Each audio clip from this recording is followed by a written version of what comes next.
Holmes?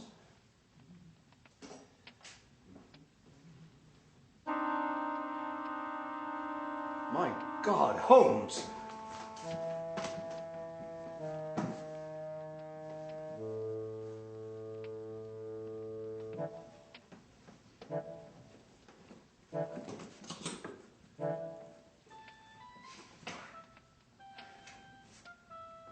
No, my dear Watson.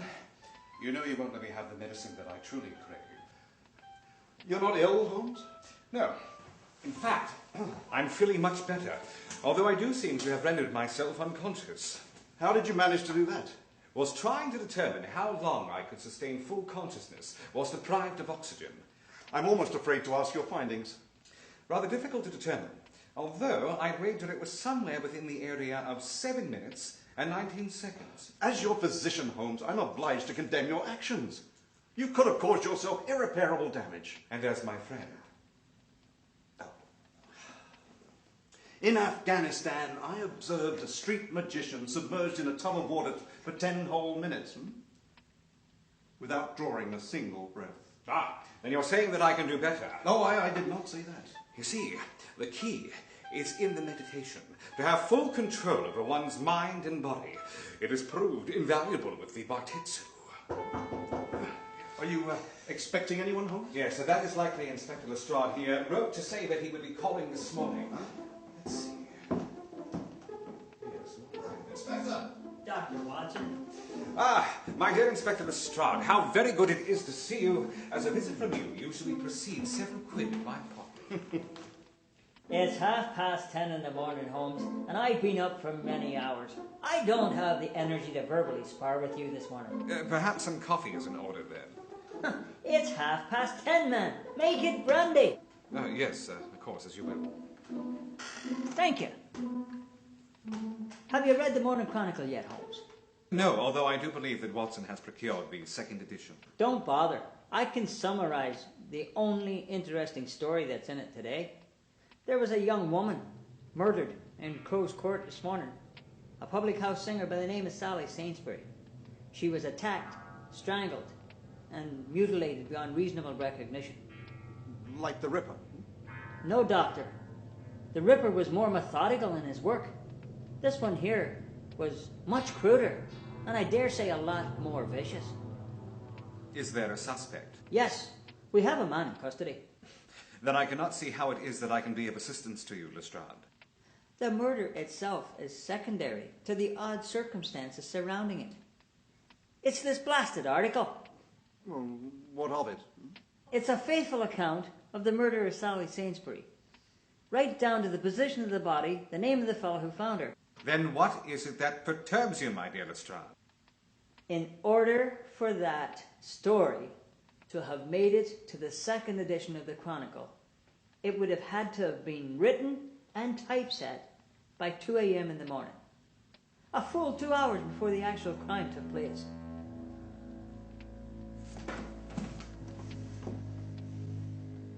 What an intriguing little problem you have brought us, Inspector Lestrade. No doubt the man in custody is the man who wrote the article. Yes, a one Parker Raleigh. He's been with that publication for just under a year, but he's managed to develop a reputation for being on top of current events real quickly. Did he know the victim? Says he didn't. Did he have any viable reason for killing her, then writing about it? Nothing likely. Then why is he sitting in a cell? Because I have to give the public something, Holmes. You remember Whitechapel. We can't have that happening again. I'm obliged to follow orders. But remember, it just doesn't sit right with me, gentlemen. Then you don't think that this Parker Raleigh had anything to do with the killing in Crow's Court? No, it's my instinct, Holmes. It's just too easy. There is hope for you yet, Inspector. Will you help me? Quietly. In the interests of a man who sits falsely accused, how can I say no? Excellent. Are you free today? Watson, Oh, I can be available, yes. we are at your disposal, Inspector. Excellent. There's no time like the present. Doctor?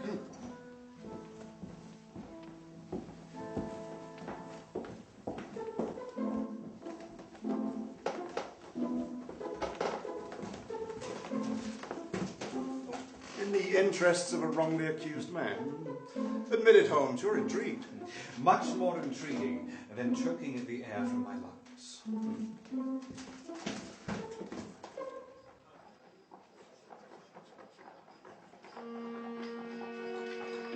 Where to first then, gentlemen? To a blood-stained carriageway in close court. Cabby!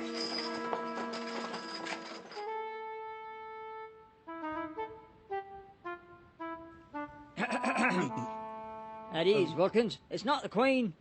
And save me some of that stuff, will ya? Inspector? This is the carriageway where Sally Sainsbury drew her final breaths, gentlemen. Inspector Lestrade, how can you expect me to conduct a proper examination of the area if your officers have trampled through the scene of the crime? We're all obliged to do our jobs, Mr. Holmes. Where has the body been taken? To the morgue. I should like to examine it. The killer's technique could provide a good deal of information. I doubt he's a medical man, if that's what you mean, Doctor. Yes, he was rather messy. There's sawdust everywhere. Still, I think it would be beneficial. Of course. I'll arrange for it. Inspector Lestrade, do you know if standard issue Metropolitan Police boots are still provided by G&S Brow of Birmingham? Fairly certain, Holmes. Why? Have you found something? A good deal. Several sets of footprints, relatively fresh. These are the girls. She comes in through the gates and stops here to pick up something she's dropped, her handbag perhaps. And these are the killers. He wasn't waiting here. Rather, he followed her in from the street and made his way relatively close to her before she knew that he was there. And then he made his attack. He must be rather strong. As you can see, there is very little sign of a struggle. No, he did the deed right here and exited the way he came. And what of the police boots? How many officers have been through here? I've had 5 men assigned to this scene. That explains these. And this set is yours, a finer shoe. Lob's, I should think. Yes. And another set, a man's. Oh, that'd be the bloke who found her. Rathbone's his name. Excellent. These are all easily accounted for. What concerns me most is what's over here. More prints? Yes. 5 sets, and all of them male. And one of them is lame. You can tell by the distinct impression of the walking stick. But they're not moving. One of them shuffles forward, but is called back, likely by the man with the cane. They're standing there for quite some time. You can tell by the depth of the impressions. Yes, they linger. And then they leave. How very curious. And what do these footprints suggest to you then, Holmes? That something foul is definitely afoot. This is not a laughing matter, Holmes. I'll agree, Inspector, as it appears that Sally Sainsbury is the victim of the most heinous motive for murder that I've ever seen. Murder as a spectator sport. They watched as she died. It's hideous. I think you've got quite a problem on your hands here, Lestrade. Do you realize the implications of what you're saying? The population will go into a panic if they think there's a roving pack of murderers roaming the streets at night. None of these men got their hands dirty, Lestrade. No, they simply observed from the darkness. Shadow watchers. Yes. I think we've seen all there is to see here for now. Where would you like to go from here, gentlemen? I should like to meet with the man in custody. That can be arranged. And if you don't need me, Holmes, I should like to examine the corpse. An excellent idea, Watson, and we can meet again at Baker Street this afternoon. I'll gain you both access. As for me, I've got another sleepless night ahead of me. There are none who shall sleep safe until the perpetrators of this terrible crime are removed from the streets of London. A terrifying thought, gentlemen. Holmes? What if it's just begun?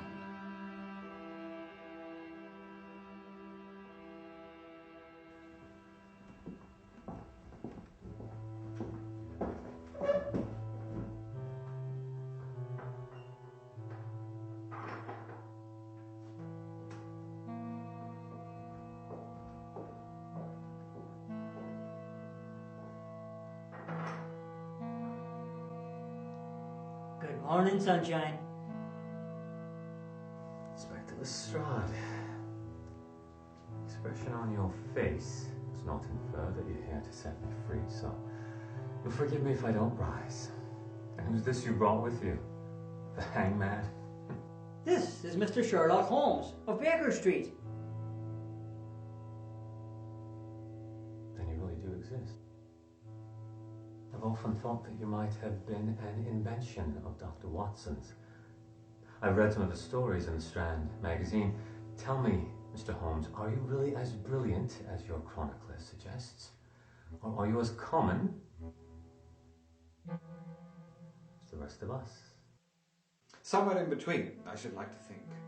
Watson has a tendency towards embellishing certain of my abilities. Are you a fraudster then? Let us hope not, Mr. Raleigh, as I may very well be the only chance you have of clearing your name. Someone will have to face justice for this, Raleigh, and I told you, it's not going to be me. I've already told you where I stand, Lestrade. I can't tell you any more than I have. He refuses to name his sources, Mr. Holmes. And why is that, Mr. Raleigh, with so much on the line? Because there is no need to drag another innocent party into this mess. Who is she? Suffice it to say, Mr. Holmes, that I have a source who has been very kind in providing me with information, very accurate information in the past, and I had no reason to suspect anything different when I met with them last night. You have a source that can, apparently, see into the future.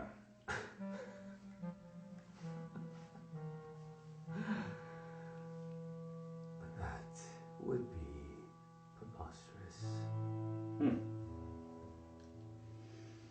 Has it occurred to you, Mr. Raleigh, that you may just be a pawn in a very macabre game? I do hope the individual that you're trying to protect is worth what you are putting at stake, sir. If I am wrong, so be it, on my own head and no one else's.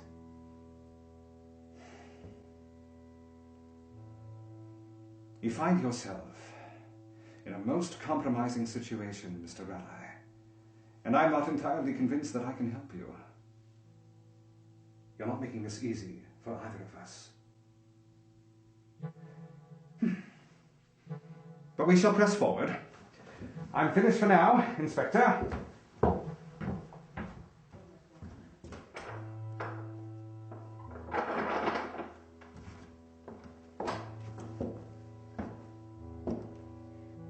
If you're sheltering someone else, you're a fool. It's the great Sherlock Holmes. I'm sure he'll figure it out. If I were you, I'd be praying that he does. And if he doesn't, Inspector? Well, like I said, Raleigh, I'm not going to be the one to hang for this.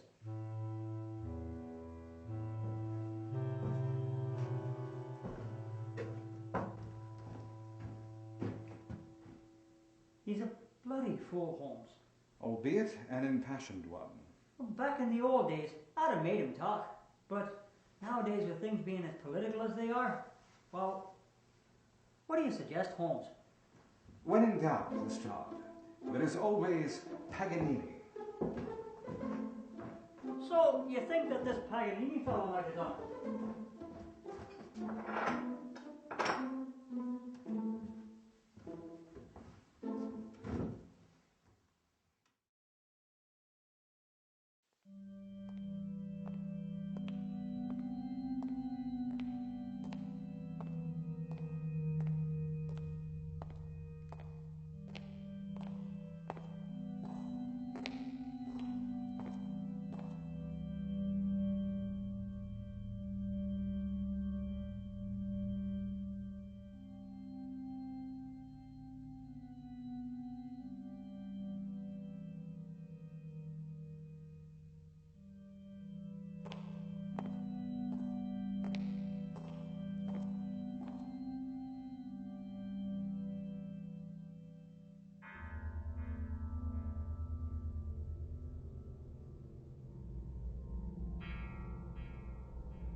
Have you come to ask forgiveness from the Lord your God? The Lord will judge me in my own time, Father Anthony, and on his own terms.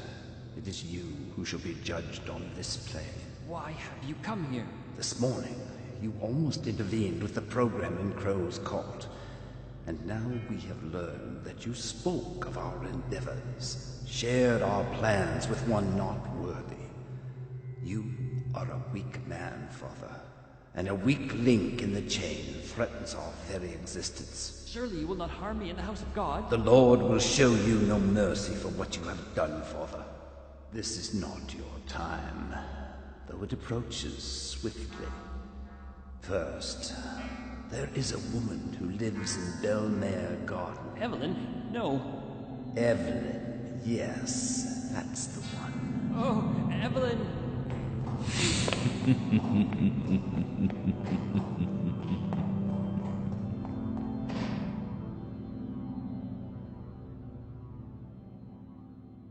Evelyn.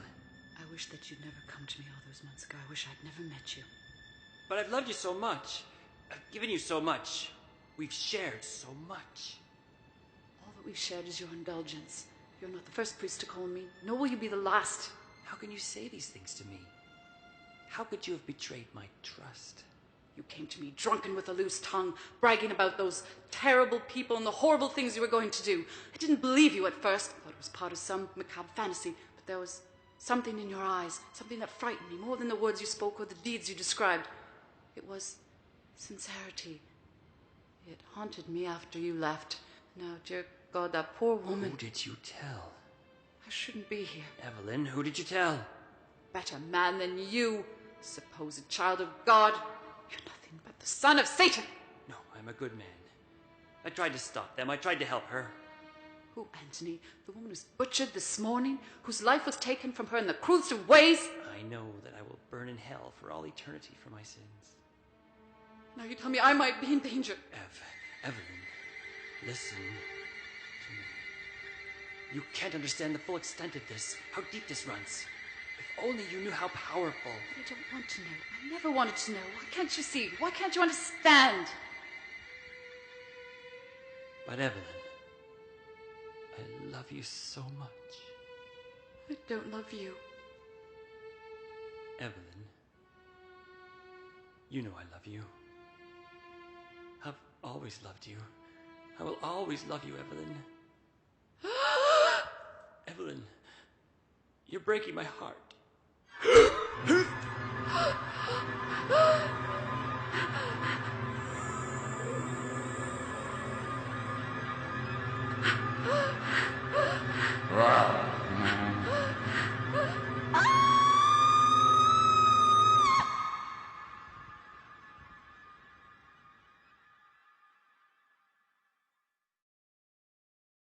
Consultation notes in the case of the woman who was murdered tomorrow.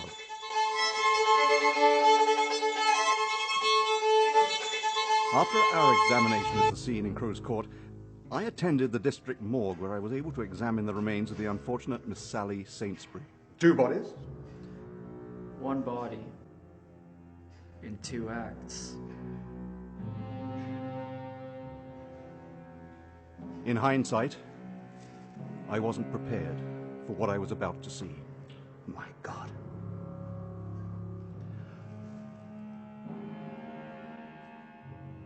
Her wounds were extensive.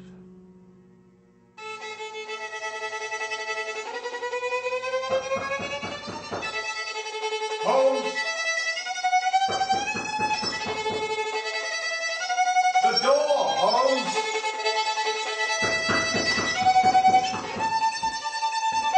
Bloody agony.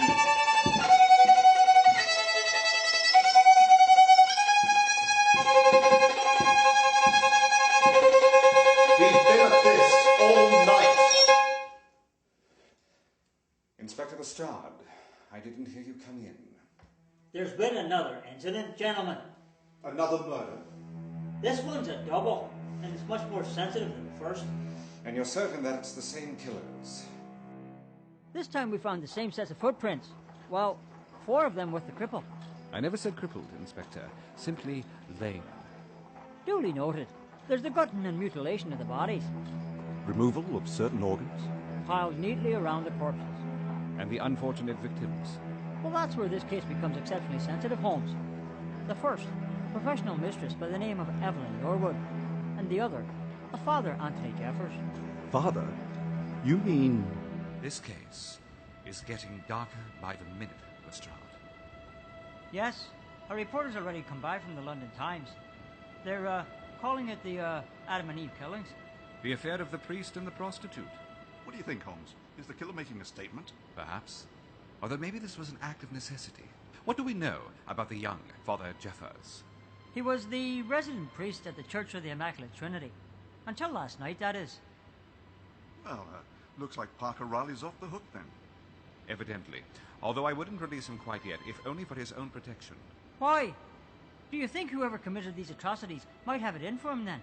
Perhaps. Although I think we should err on the side of caution for the moment. I would, however, like to pay another visit to Mr. Parker Raleigh to discuss his own relationship with the late Evelyn Norwood.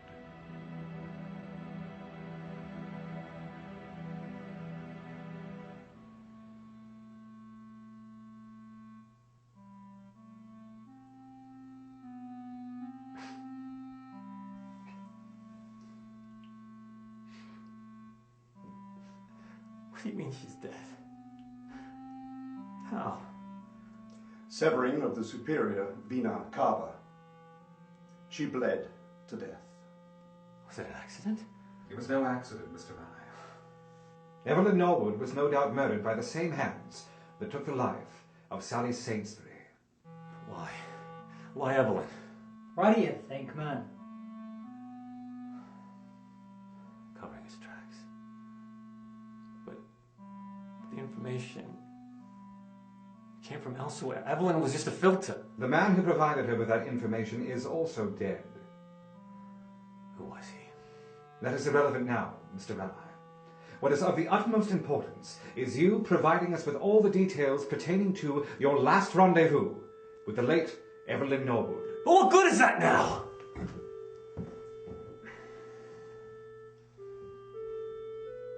Yes. Yes, you're right. I understand. Because it's not going to end, is it? This is bigger than Crow's Court, isn't it?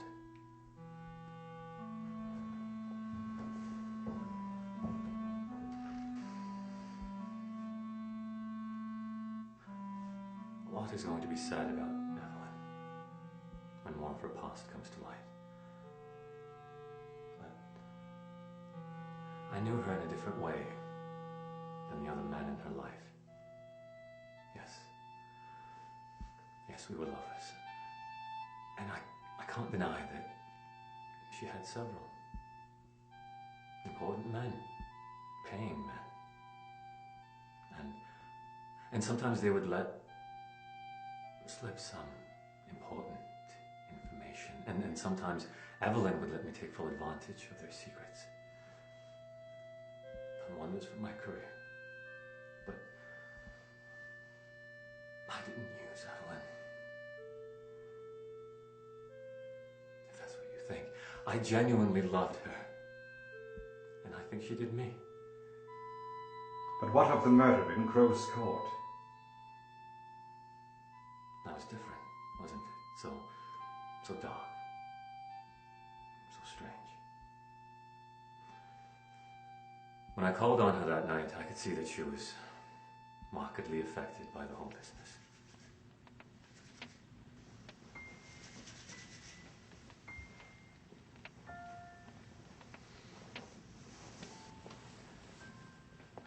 What's wrong? Me? It's nothing, darling. Now, where were we? Evelyn, I know you by now. If I'm paying for our time together, the least you can do is be honest with me. No money. I don't want anything from you tonight. What is it? I've never seen you like this before.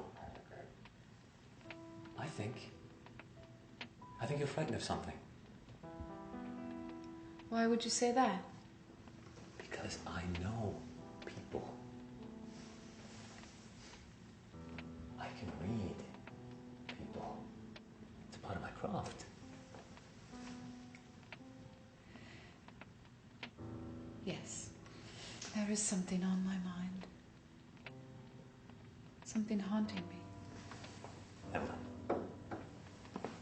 talk to me. Without fear of judgment. I visited another one of my clients earlier today.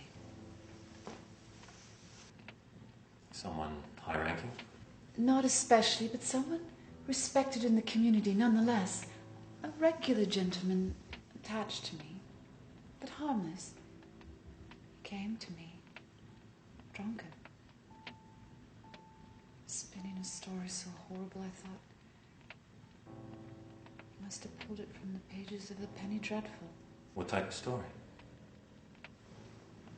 A story of a murder that hadn't yet been committed, but one that was to transpire this evening. What? He told me about a group of men who pay good money to watch terrible acts of depravity. He cited 2 previous examples. I'm sure you read about them in the papers. You remember the cabbie from Hammersmith whose corpse was paraded around town on the top of his Hanson until the police could subdue his horse? I covered that one myself. I thought there was something different about it. There was more to that story too, but Van Proust from the Times, he beat me to the chase. Well, if this gentleman is to be believed, this next one will be just as sensational. It's also horrible. Evelyn, tell me all about it. Everything. Everything there is to know. But why? Why would you want to know? Surely if it's true, you'll find out soon enough. Sure, but if I could be ahead of the game? Ahead of the Times or the Post? Just think of it. Sensational murder. The public has a thirst for blood, providing it isn't their own. Grotesque illustration on page 1 with all the dreadful details. Oh, I'd be promoted to features, more money. If I had more money, then we could have a future, couldn't we? I exist well enough. Yes, but you could get away from all of this. And settle down.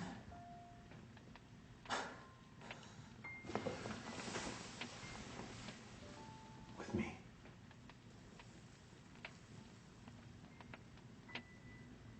Who hasn't dreamt of a new life?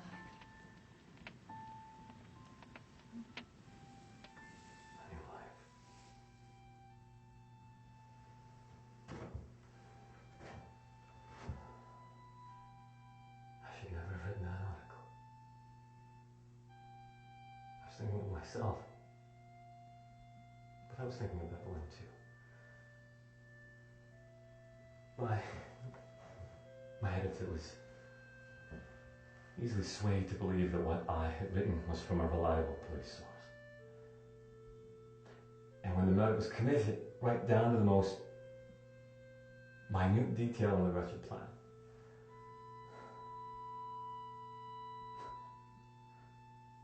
I didn't think this through very well, did I, gentlemen?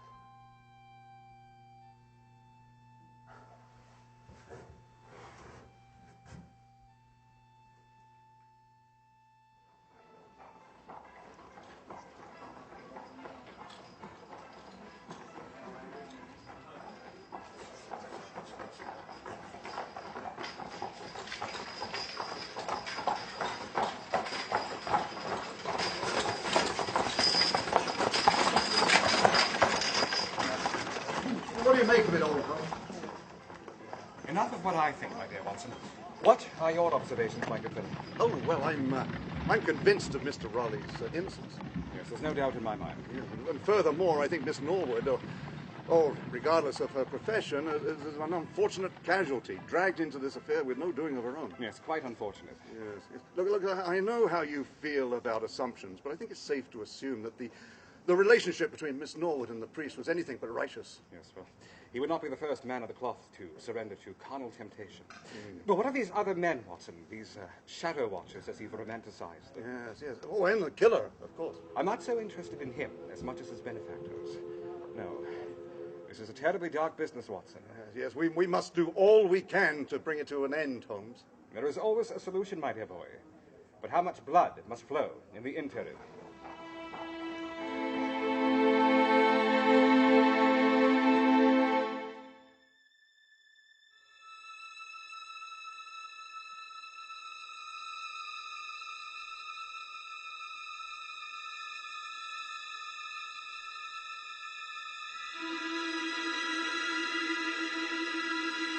How disappointing, my friends. He seems to have beat us to the chase. I'm afraid this evening's entertainment has been preempted. Let's all go for cake.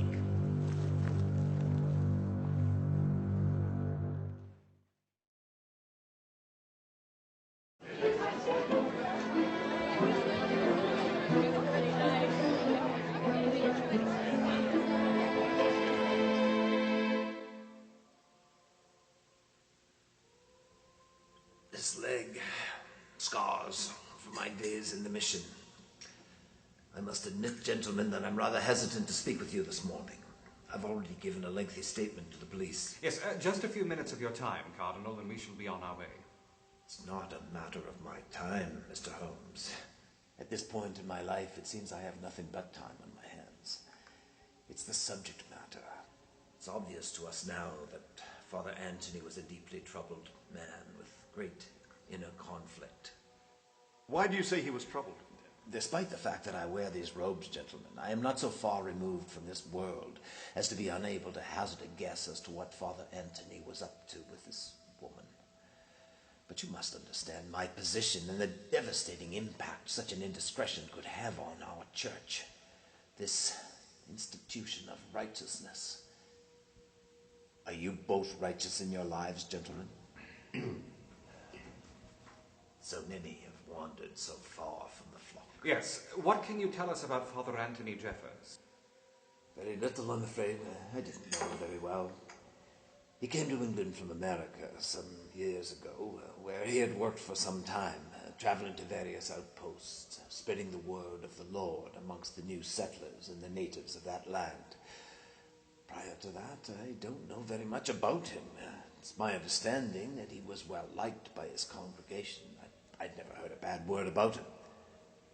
Of course, in light of recent events, well, he seems to have achieved his own penance. Well, you say that, Cardinal, as if he deserved what I can assure you from a medical perspective was a very unpleasant end. No, nothing so harsh. I merely refer to that very wise passage which states that we reap what we sow. But this is a tragedy. Of course it is, gentlemen. And what of you, Cardinal Orveston? Are you so deserving of your own scars? Are you sure I can't offer you some tea before you leave, gentlemen? Are we leaving so soon, Cardinal? Yes, I think that you are.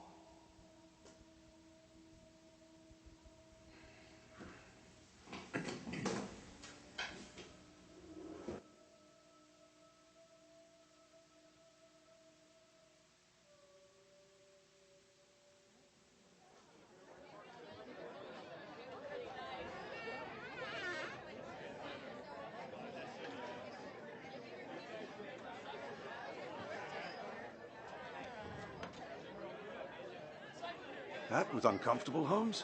Yes, especially for the Cardinal. Now, why do you think that was, eh? I think I know where your thoughts have turned. Yes.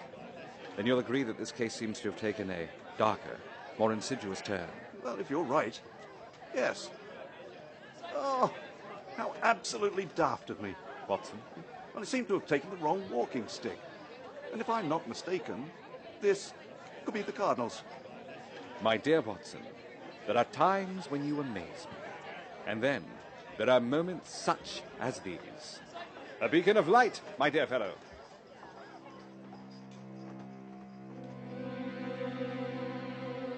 Oh, dear.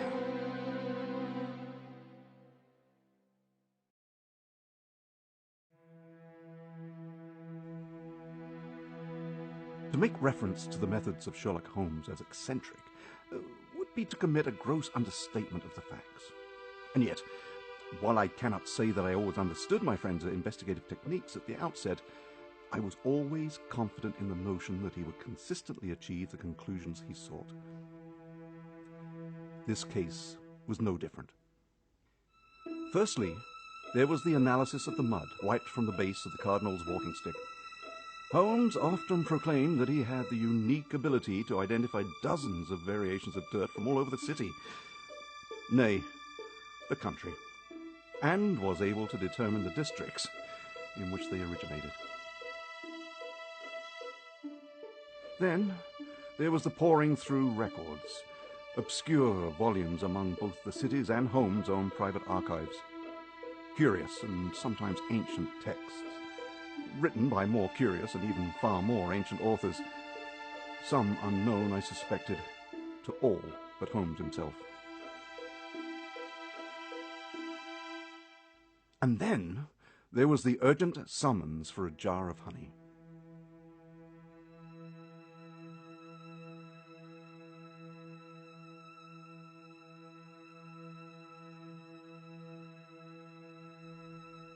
Although that particular request was of lesser interest. And finally, there was the look, the intense glare in Sherlock Holmes' eyes when the pieces of the most intricate of puzzles assembled themselves before him. That is when I knew that. The game's afoot, Watson.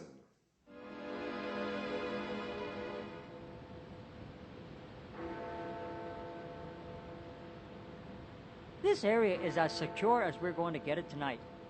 I hope your friend hasn't led us on a wild goose chase. What's he up to in there anyway? I'm not entirely certain, Inspector. All he said was to ensure the exits to this building were covered. Anyone emerging was to be arrested as an accomplice to murder. And what if he's unable to give us a signal? We'll have to use our instincts. I'm afraid you'll have to do as I've done all these years, Inspector. And that is... Have faith. Oh, well, that's being challenged tonight, isn't it? I mean, faith in Sherlock Holmes. Well, we're all here tonight, aren't we?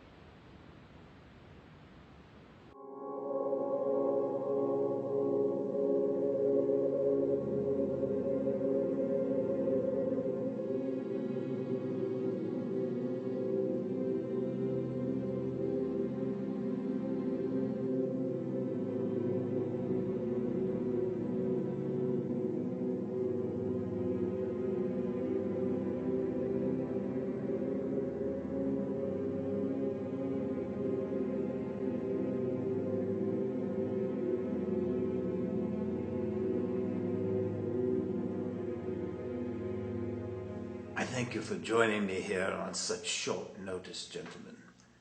I have called this session of our society as I believe winds have changed against our string of good fortune. Changed? We can exist only in the shadows. That has been the mandate of our society since its inception. Our identities are known only amongst ourselves, and those who fall out of league with us, well, the late Father Jeffers has been dealt with. He was weak. Right so. That said, I regret to inform you that there is a man who presents a very real threat to us.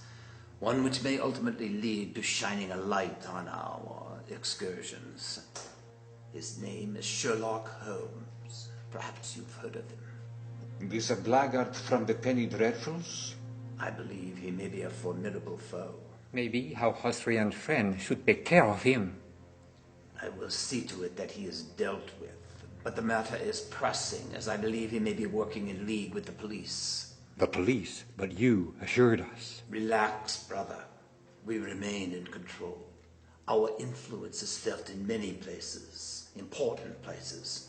But henceforward, any further outings may put us at risk of losing our liberty. But we've had an excellent run, gentlemen. We've achieved what we set out to do. Satisfied our cravings. Quenched our thirst. It's not enough. Caution, brother. Don't let the animal dominate you. 7 will have to suffice for now. It is the divine number. Perhaps a signal that speaks to the forgiveness for which we will all beg in our last minutes here on earth. Let us take a moment to reflect upon our sins and to remember those who have fallen to appease the beast which lies within each of us. The pauper in Whitechapel, he, of course, was the first and the most difficult. The old woman under the bridge at Hammersmith. She was easy, a drunkard. Yes, a too easy. The costermonger, the real women. And then there was the girl, the singer in Crow's Court. She was rather beautiful, wasn't she? As she died with her eyes open. Then finally the sin-laden woman and our fallen brother. An unfortunate turn of events. But we have prevailed, gentlemen. We have always prevailed despite our sins. And now it ends. For the time being. And what are we to do in the meantime? Return to your parishes, your duties. Wait patiently as wolves amongst the flock. And when the air has cleared, barring any further meddling, I will send the call out to you again. And if the authorities come looking for us? We have been very careful, and no blood has touched our hands. We are the last citizens of this sinful city that the police would consider pursuing. And if need be, it is the Austrian who will take the fall. We are not bad people. We are good men with a hunger that needed to be satiated. When the demon is quelled, then we can do good, unpersuaded by those unholy persuasions that lurk within. We wanted our taste of the underbelly of humanity. We have all suffered. Every one of us has suffered in the service of our Lord and Master. And we have shared a common outlet for that darkness. It may very well have been a sign from him. I say, gentlemen, do you mind if I light my pipe?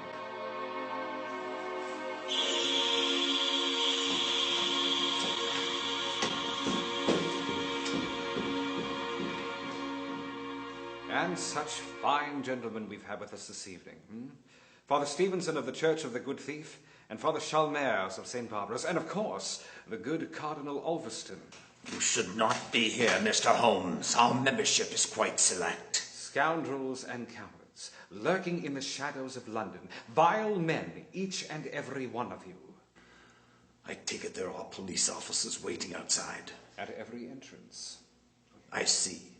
And what of Father Giacomo, who you portrayed rather brilliantly, I might add? Arrested earlier this evening. He was quite useful once lured from the shadows.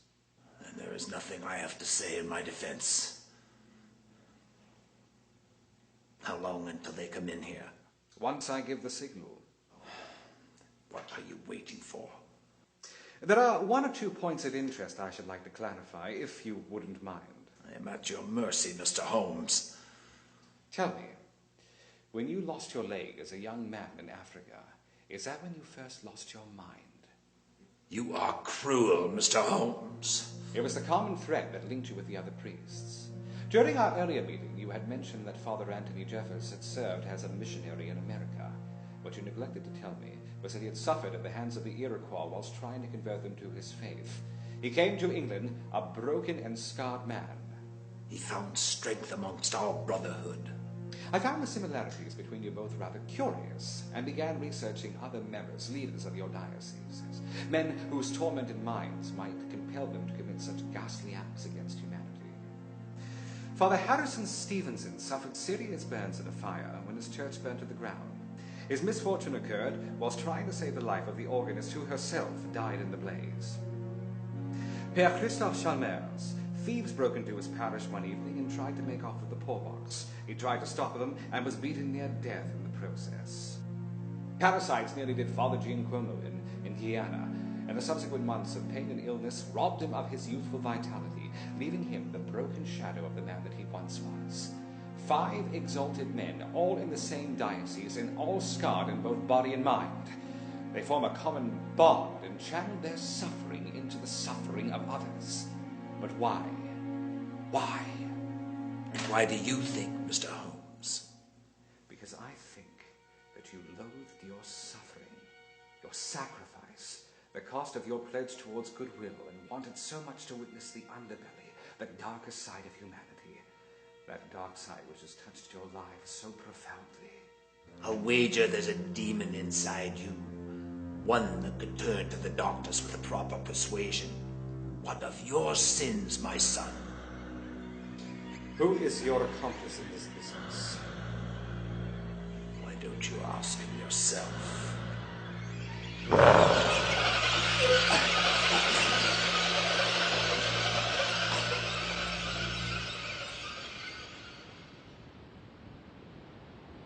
We've arrested 2 of them. Holmes says there should be a 3rd. What's happening in there? I don't know. There's been no signal from Sherlock. I don't understand why it's taking so long.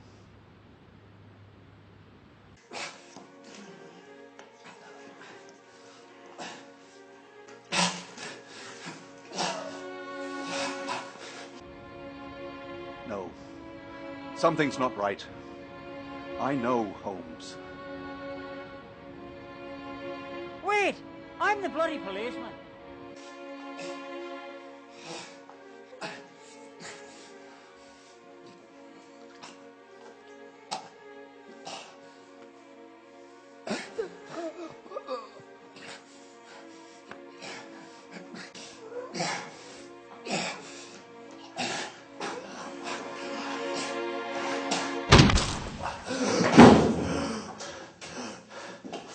Holmes!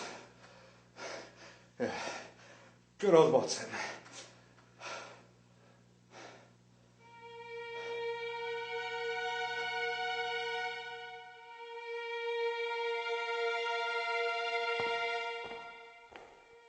The Cardinal is dead. And dead men tell no secrets.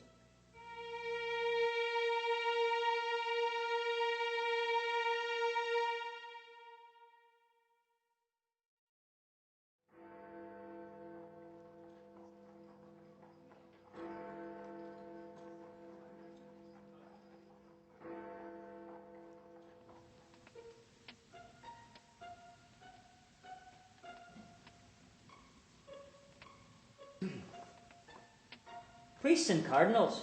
This has the potential to be a political nightmare. I've got a mess on my hands. Well, here, drink this. It helps. Well, thanks. This has to be handled very delicately. Your usual fee, of course. But we are to remain mum on the subject, of course. Well, yes. And, of course, we won't be reading about this in the Strand magazine. Oh. Right, Doctor? Oh, yes, yes. I concur, Inspector. Yes, too sensational, eh? Well, that's what got us here in the first place. We got a bloodthirsty public out there, gentlemen. Quiet. So, when did you first suspect the Cardinal? Well, there was the limp, the false leg, which immediately brought to mind the prints that we discovered in Crow's Court. An analysis of dirt from the Cardinal's walking stick confirmed that he had recently been within the district of the Sainsbury killing. Of course, many men have returned from the wars with serious injuries, and Crow's Court is well travelled. That's not a very strong indictment. Quite right, my dear Watson. But I have long held that you can tell a great deal from a man's eyes. What about the Cardinals? Well, that's just it. They were cold, empty, deficient of those qualities often associated with members of the clergy. Guesswork. An informed suspicion, my dear Inspector Lestrade. And what a delicious disguise, gentlemen, hiding beneath the cloistered robes of the churches. Who would suspect? Once a profile had been established, it was fairly easy to compile a short list of potential co-conspirators, men who had suffered under their callings and who might have borne a grudge against humanity. Once we had the real Father Gianquomo in custody, we were able to learn some of the secrets of the Shadow Watchers, including the location of their secret lair. He wouldn't talk to me. Yes, well, our techniques may vary, Inspector Lestrade. And the ghastly manservant? Ah, yes, von Stillman, the Austrian strangler. Yes, a killer for hire with a lust for his craft. I have a file on him here somewhere, I believe. I recognized him immediately on account of his facial scarring, which was incurred during a botched robbery attempt in Vienna some years back. I'd often suspected that he'd fled the country. I've served in Afghanistan, and I've paid witness to some terrible crimes against humanity, but murder for sport? For diversion? It's almost unthinkable, isn't it? That darkness of the human spirit. How many times I've stared into it. Stared it down and triumphed, Holmes. Yes. Invictus. Well, gentlemen, the hour is late, and I have to have a report ready for my superiors. I don't believe that we will be reading about this in the newspapers. Remember, gentlemen, the gruesome details of these events do not leave this room. Good day, gentlemen. Well, good day, Inspector.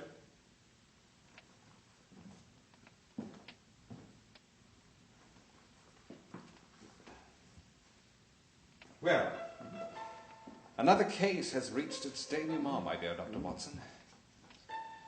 I think a short holiday to Conway might be in order. Yes. You know, they've recently unearthed the remains of a mummified bogman there that I should like very much to see.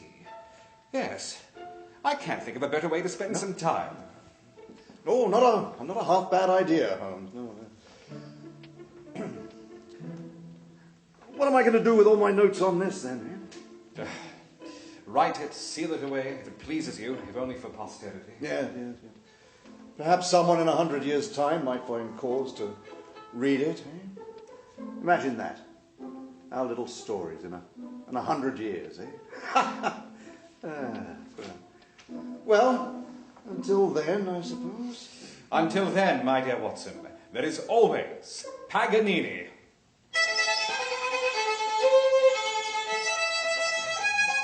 Bloody Paganini.